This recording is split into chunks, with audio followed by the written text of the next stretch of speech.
Salam dan selamat pagi untuk kita semua, siswa-siswi SMP Metodis, dimanapun kalian berada pada saat ini. Salam manis dan salam hangat dari kami.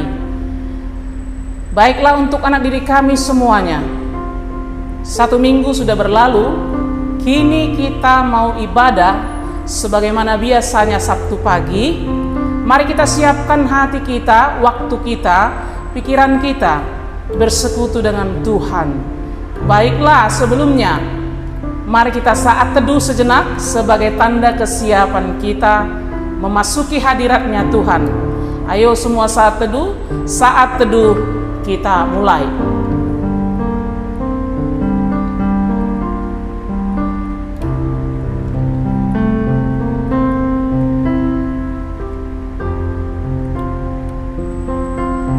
Saat teduh selesai, kita berdoa. Kami bersyukur buat hari yang baru yang Tuhan sudah sediakan kepada kami. Engkau menghantarkan kami, memberi kesempatan kepada kami, memberi kehidupan hingga pada saat ini. Itu semua karena anugerah Tuhan yang Kau berikan kepada kami. Layaklah kami menyatakan ungkapan syukur dan terima kasih kami. Bapa yang baik, kini kami datang anak-anak-Mu, ingin menghampiri hadirat Tuhan melalui ibadah pagi kami. Tuhan berkati setiap kami yang ambil bagian, yang ikut serta di dalamnya. Terlebih hamba-Mu nanti akan menuturkan kebenaran firman Tuhan. Mari pakai hamba-Mu Tuhan, berhikmat sehingga isi hati Tuhan yang akan kami dengarkan, kami mendapat pengertian dan kami memahami kehendak Tuhan di dalam kehidupan kami setiap harinya. Urapi beliau Tuhan. Kami juga yang mendengarkan, mari Engkau pakai telinga, mata kami, hati kami untuk tertuju kepada Tuhan. Berkati seluruh orang tua kami, khususnya orang tua anak didik kami, dimanapun pada saat ini berada, dan aktivitas yang mereka kerjakan, semua Tuhan berkati. Kami serahkan rangkaian ibadah kami ini. Berkati semua Tuhan rangkaian ibadah kami, sehingga semuanya membangun iman kerohanian kami semakin bertumbuh. Hari lepas hari, iman kami semakin bertambah. Kami serahkan seluruhnya Tuhan, awal pertengahan hingga pada akhirnya ibadah kami nanti. Tuhan yang memberkati. Dalam nama Yesus kami berdoa. Amin. Ayo semua anak didik kami bangkit berdiri. Kita mau muliakan Tuhan atas kebaikannya yang sudah kita rasakan, yang sudah kita terima sampai detik ini. Kita masih menghirup udara segar, kita diberikan kesempatan, kita diberikan waktu. Mari katakan lewat pujian kita, Tuhan Yesus baik dalam hidup kita. Boleh kita tepuk tangan dengan penuh semangat, menyatakan ungkapan syukur kita bahwa Tuhan Yesus yang kita sembah baik kepada kita.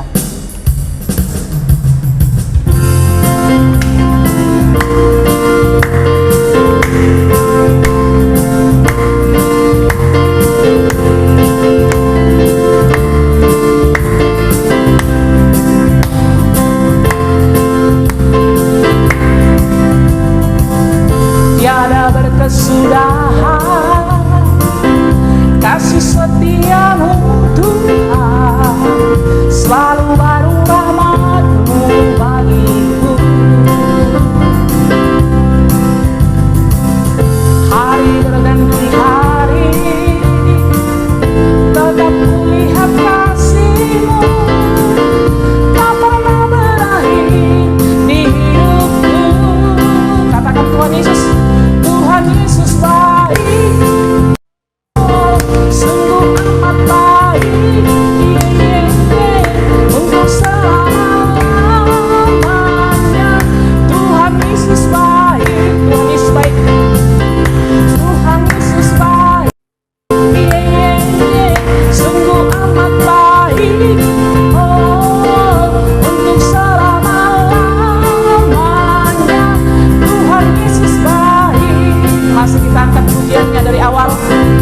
berkesudahan, tidak ada berkesudahan.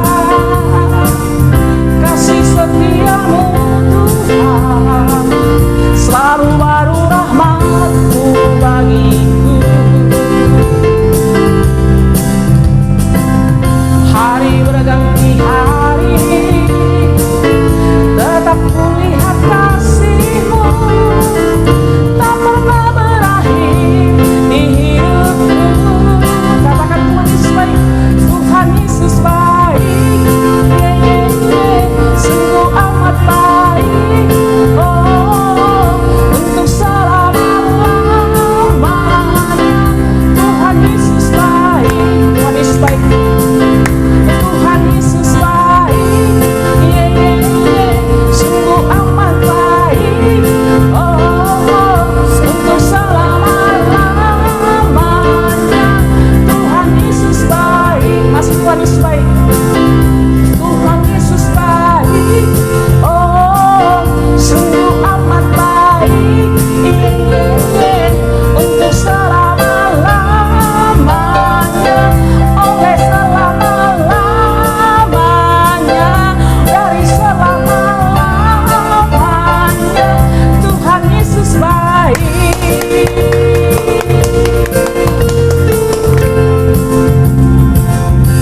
Tuhan Yesus baik, dari, oleh, untuk selama-lamanya kepada kita. Baik, kami persilakan semua untuk duduk kembali. Kita persiapkan hati kita untuk memasuki firman Tuhan. Sebelumnya kita bernyanyi, persiapan kita, ku rindu sabdamu, ku rindu firman-Mu.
Berfirmanlah Tuhan, oleh kuasa Roh-Mu, kepadamu kami berserah. Masih kita ulang, ku rindu sabdamu, ku rindu sabdamu, ku rindu firman-Mu, firman Tuhan Yesus yang heran dan berkuasa. Berfirmanlah Tuhan, oleh kuasa Roh-Mu, kepadamu kami berserah. Katakan berfirman, berfirmanlah, berfirmanlah Tuhan. Roh Kudus urapi hamba-Mu. Berfirmanlah, berfirmanlah Tuhan. Ku rindu menikmati sabda-Mu. Berfirman, berfirmanlah, berfirmanlah Tuhan. Roh Kudus urapi hamba-Mu. Berfirmanlah, berfirmanlah Tuhan. Ku rindu menikmati sabda-Mu. Sekali lagi berfirman, berfirmanlah, berfirmanlah Tuhan. Kudus urapi hamba-Mu.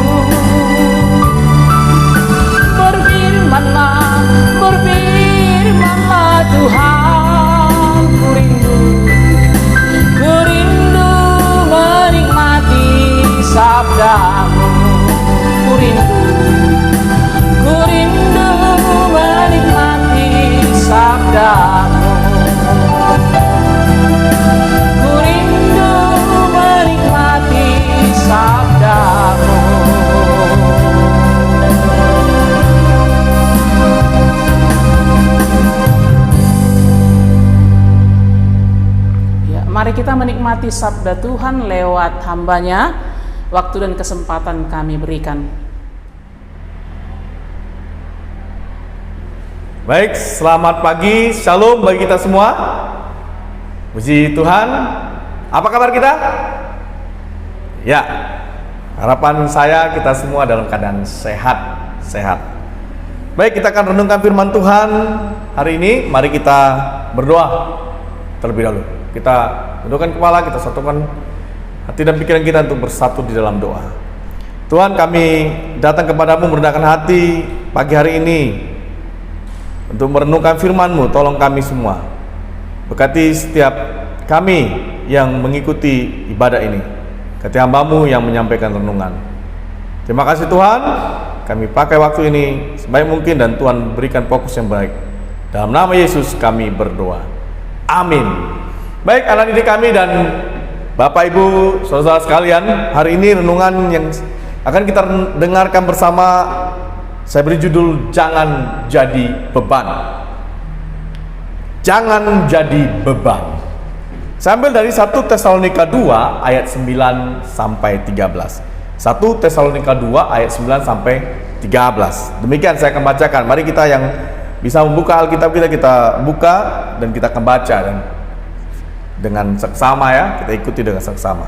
Ayat 9. Sebab kamu masih ingat, saudara-saudara, akan usaha dan jerih lelah kami, sementara kami bekerja siang malam supaya jangan menjadi beban bagi siapapun juga di antara kamu.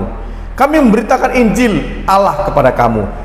Ayat 10. Kamu adalah saksi, demikian juga Allah, betapa saleh, adil dan tak bercacatnya kami berlaku di antara kamu yang percaya. Kamu tahu betapa kami seperti bapa terhadap anak-anaknya, telah menasihati kamu dan menguatkan hatimu seorang demi seorang. Ayat 12. Dan meminta dengan sangat supaya kamu hidup sesuai dengan kehendak Allah yang memanggil kamu ke dalam kerajaan dan kemuliaannya. Ayat 13 terakhir.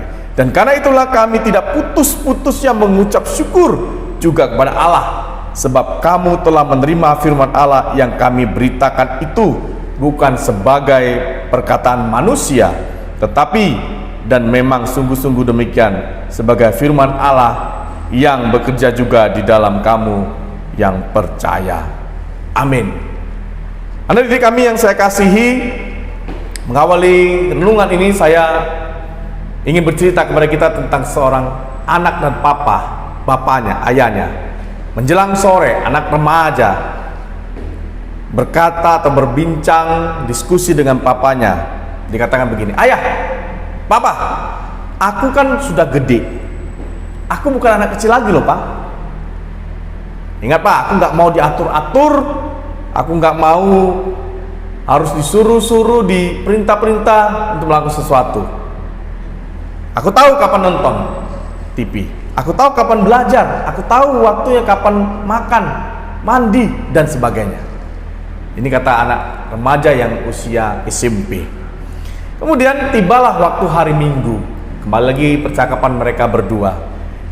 Di pagi harinya sebelum anak ini mau ke gereja, dia ngomong gini, papa, aku kan masih kecil ya, aku nggak berani pergi sendiri ke gereja, ke ruang ibadah nanti di remaja. Saya takut kalau nggak ditemani, aku nggak mau lah pergi ke gereja.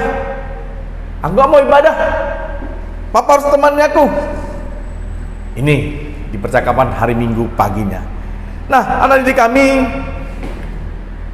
dari percakapan tadi, semoga kita menangkap apa yang saya ingin sampaikan.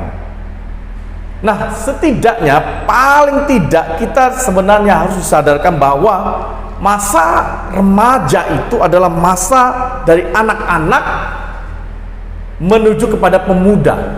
Itulah masa remaja, dari anak-anak menuju kepada pemuda. Nah, istilah ini disebut dengan masa transisi, peralihan. Ya, peralihan dari anak-anak kepada pemuda. Dan di masa inilah satu sisi anak remaja kita sebagai anak SMP sebenarnya merasa bahwa aku sudah layak dan merasa sudah dewasa. Dalam satu sisi, aku sudah besar Namun di sisi lain kenyataannya ada banyak anak-anak SMP, remaja belum mampu mengerjakan tugas dan tanggung jawabnya secara utuh dengan benar, layaknya sebagai orang dewasa. Masih ada yang kurang bertanggung jawab, begitulah kira-kira. Mari kita periksa diri kita ya. Sekarang yang kelas 7, kelas 8, kelas 9 ya. Kelas 9 sudah cukup panjang menjalani masa remaja ya, mulai dari SMP kelas 7 sampai kelas 9. Coba periksa. Nah, memang inilah remaja kadangkala mengalami semacam yang namanya inkonsistensi di dalam dirinya. Ketika dia memosisikan dirinya, kadang dikatakan aku sudah dewasa, gak mau diatur-atur. Tapi sisi lain, aku ini masih kecil loh, seperti percakapan anak papanya tadi. Masih berlaku kayak seperti anak-anak. Memang anak didik kami kecenderungan merasa sudah besar itu sebenarnya dipengaruhi oleh apa? Faktor psikologis. Ya, mungkin suara sudah berubah bagi yang pria, bagi wanita mungkin ada pertumbuhan fisik yang lainnya. Nah, usia remaja lah di mana seorang ingin mengetahui banyak hal. Kalian ini ingin sekali mengetahui banyak hal.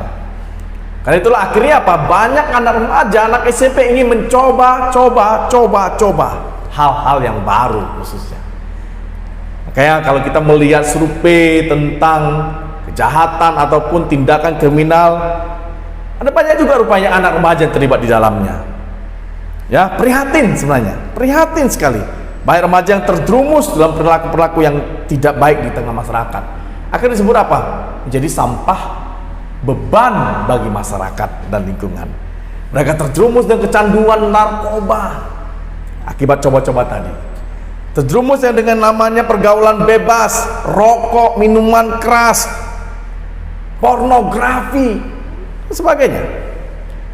Maka yang anak didik kami, saya mau sampaikan melalui renungan hari ini, jika hal ini, firman ini ditujukan hanya untuk kamu, dirimu, mari katakan, Tuhan, tolong aku untuk melakukannya. Karena kalau kamu tidak mengindahkan firman ini, ingat, camkan kata-kata saya, kamu akan dikatakan menjadi beban. Bukan saja di masyarakat, bagi keluarga. Aduh, sangat kasihan banget.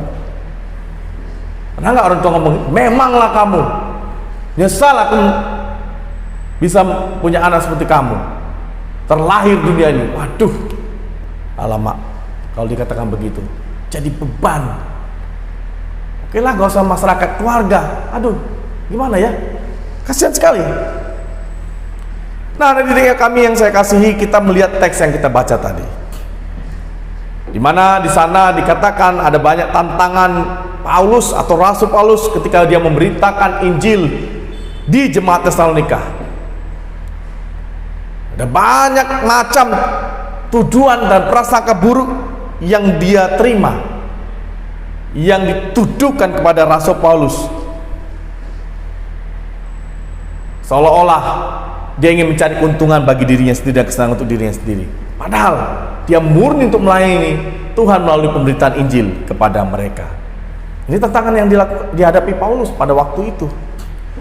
Dia menjalani panggilannya sebenarnya sebagai pemberita Injil Kristus. Dia tidak pernah memanfaatkan posisinya tersebut untuk mengambil keuntungan untuk nikmatan dirinya sendiri. Ia tetap bekerja supaya orang tahu. Bukan karena saya mau pingin banyak materi, menjadi kaya ketika memberitakan Injil. Tidak. Dia akhirnya apa? Dia bekerja siang dan malam. Dia bekerja juga sebagai tukang tenda atau kemah. Agar apa? Paulus tahu, agar tidak menjadi beban di tengah-tengah jemaat untuk kehidupannya, untuk kebutuhannya, pangan, sandang, papan, dan sebagainya. Dia bekerja. Kita bisa lihat cerita ini dalam Kisah Para Rasul juga yang sama, Kisah Rasul 18 ayat 3. Paulus pun turut bekerja saat ia menumpang di rumah orang. Dia nggak menikmati dengan gratis. Dikatakan dalam Kisah Para Rasul 18 itu, Aquila dan Priscilla, di rumah Aquila dan Priscilla pada waktu itu, Dan karena melakukan pekerjaan sama, ia tinggal bersama-sama dengan mereka. Mereka bekerja bersama-sama karena mereka sama-sama tukang kemah pada waktu itu.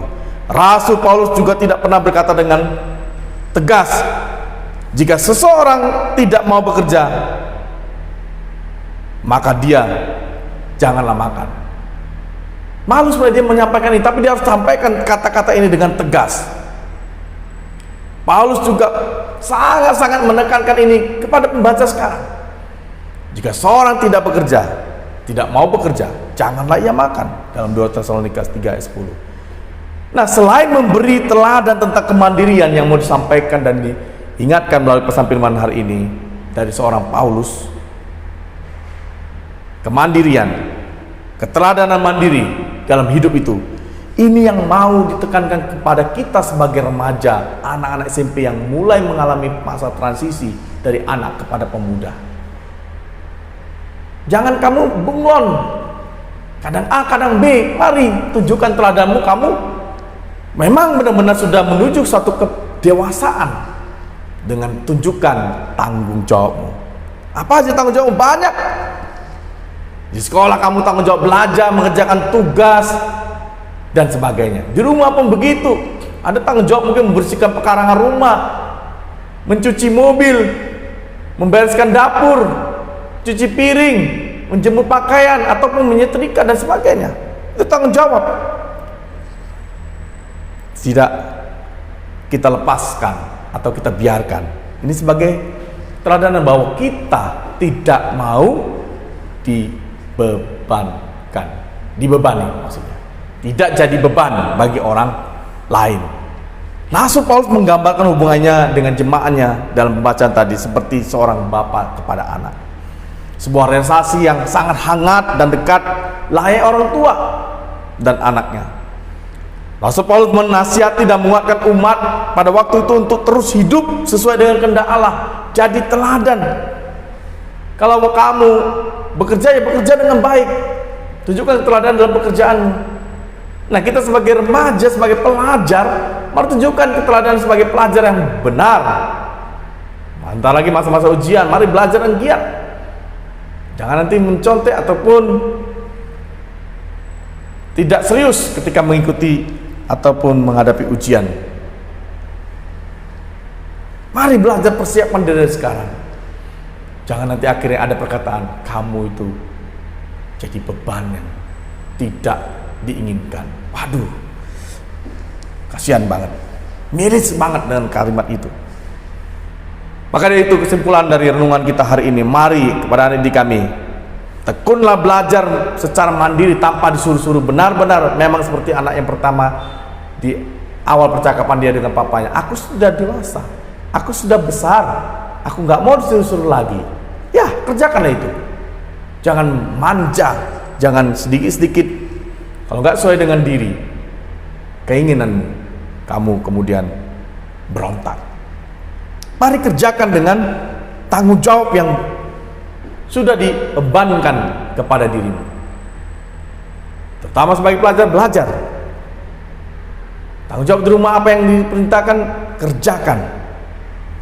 Supaya kamu bukan dikatakan jadi beban, tetapi penolong yang baik di tengah keluarga, di tengah lingkungan. Karena ini yang Tuhan inginkan, kita menjadi berkat bagi siapapun. Makanya melalui renungan ini saya ingin mendorong kita semua belajar dua hal. Yang pertama, ini bicara soal kemandirian sebagai anggota keluarga kita. Kita ini sebagai anggota keluarga, sebagai anak tengah-tengah keluarga kita. Yang kedua, kita tanggung jawab di tengah-tengah lingkungan sosial kita, sekolah, lingkungan, rumah, dimanapun kita berada. Sebagai remaja kita diajak untuk berperilaku lebih mandiri, lebih lagi dewasa. Walaupun mengalami proses jatuh bangun di dalamnya, dalam hidup kamu sehari-hari, kamu sudah bisa mengatur dirimu. Kamu sudah memilih pakaian apa yang akan kamu pakai. Kamu sudah bisa memilih kapan waktu belajar. Besok ujian apa, hari ini belajar apa. Roster yang kamu atur sendiri. Bisa. Tidak perlu lagi dari anjuran orang tua ataupun perintah sampai ngotot-ngotot orang tua. Ayo, rostermu coba perhatikan, ayo belajar dan sebagainya. Tidak, kamu bisa melakukan itu. Kerjakan itu dengan benar. bertanggung jawab di tengah-tengah kehidupan yang Tuhan percayakan kepadamu. Pada akhirnya hidupmu menjadi teladan bagi orang lain. Dan ingat, perilaku yang baik itu bukan negatif, tidak menjadi beban bagi keluarga dan masyarakat. Jangan jadi beban. Kiranya Tuhan memberkati. Amin. Kita berdoa. Tuhan, terima kasih hari ini kami diingatkan melalui renungan ini, untuk kami tidak jadi beban bagi sesama, bagi keluarga dan lingkungan kami, dengan sikap tingkah laku kami yang tidak benar. Tolong kami untuk melakukan firman seperti pengajaran Paulus hari ini kepada kami, untuk kami lebih mandiri dan berguna bagi keluarga, orang lain dan sekitar kami. Terima kasih Tuhan, masa-masa remaja ini masa mungkin masih belum bisa stabil, masih labil dalam diri kami, tapi kami mau pakai masa ini untuk kami lebih mendekatkan diri kepada Tuhan dan melakukan setiap ajaran-ajaran Tuhan. Terima kasih Tuhan, renungan ini Tuhan berkati kami semua, dalam nama Yesus kami berdoa. Amin. Tuhan berkati. Shalom. Ya, sebelum ibadah kita tutup, kita masih angkat pujian satu lagi. Bila topan terus melanda hidupmu. Ayo semua bangkit berdiri. Kita mau puji Tuhan. Bila topan terus melanda hidupmu.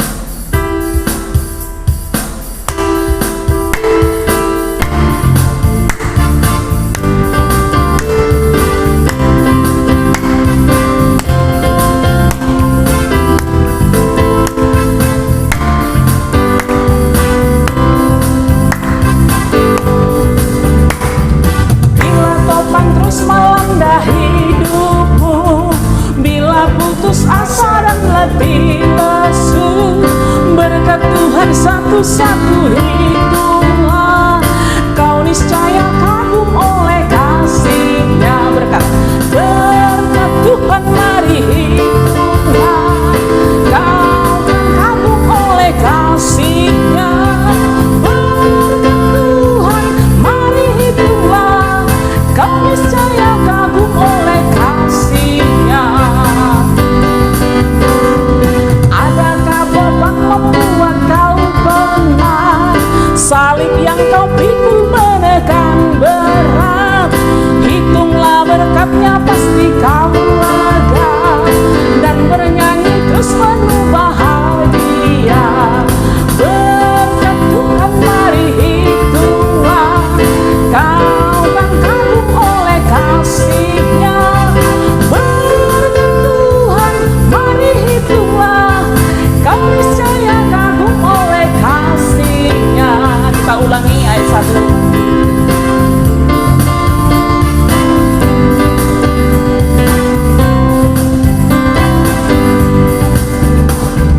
Bila topan terus melanda hidupmu, bila putus asa dan letih lesu, berkat Tuhan satu-satu hitunglah, kau niscaya kagum oleh kasih-Nya. Berkat Tuhan mari hitunglah, kau kan kagum oleh kasih-Nya.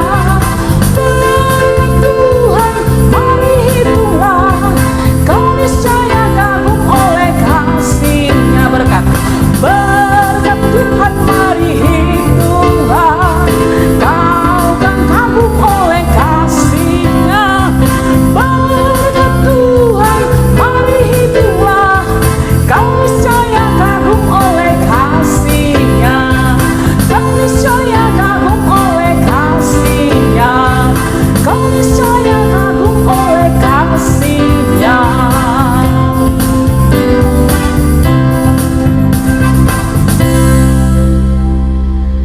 Marilah kita sama-sama berdoa. Bapa kami, tundukkan kepala, kita mulai. Bapa kami yang di surga, dikuduskanlah namamu, datanglah kerajaan-Mu, Jadilah kehendak-Mu di bumi seperti di surga. Berikanlah kami pada hari ini makanan kami yang secukupnya, dan ampunilah kami akan kesalahan kami, seperti kami juga mengampuni orang yang bersalah kepada kami. Dan janganlah membawa kami ke dalam pencobaan, tetapi lepaskanlah kami daripada yang jahat, karena Engkaulah yang punya kerajaan, dan kuasa, dan kemuliaan sampai selama-lamanya. Amin. Baik, anak didik kami, kita tetap berdiri, kita akan terima berkat daripada Tuhan. Kiranya damai sejahtera daripada Allah, kasih karunia daripada Yesus Kristus, persekutuan serta pimpinan dan penghiburan daripada Roh Kudus, itulah yang memberkati kamu sekalian, mulai pagi hari ini, besok sampai selama-lamanya. Amin. Bapak terima kasih. Bapa terima kasih. Bapa terima kasih. Bapa di dalam surga, ku berterima kasih.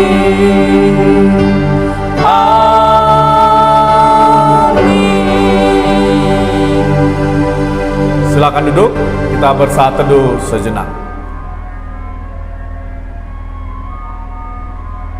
Amin. Puji Tuhan, kita boleh menyelesaikan ibadah kita hari ini. Mari kepada anak didik kami tetap semangat dalam mengikuti setiap pembelajaran yang dilakukan. Ingat, setiap Sabtu kita ketemu terus di dalam ibadah kita.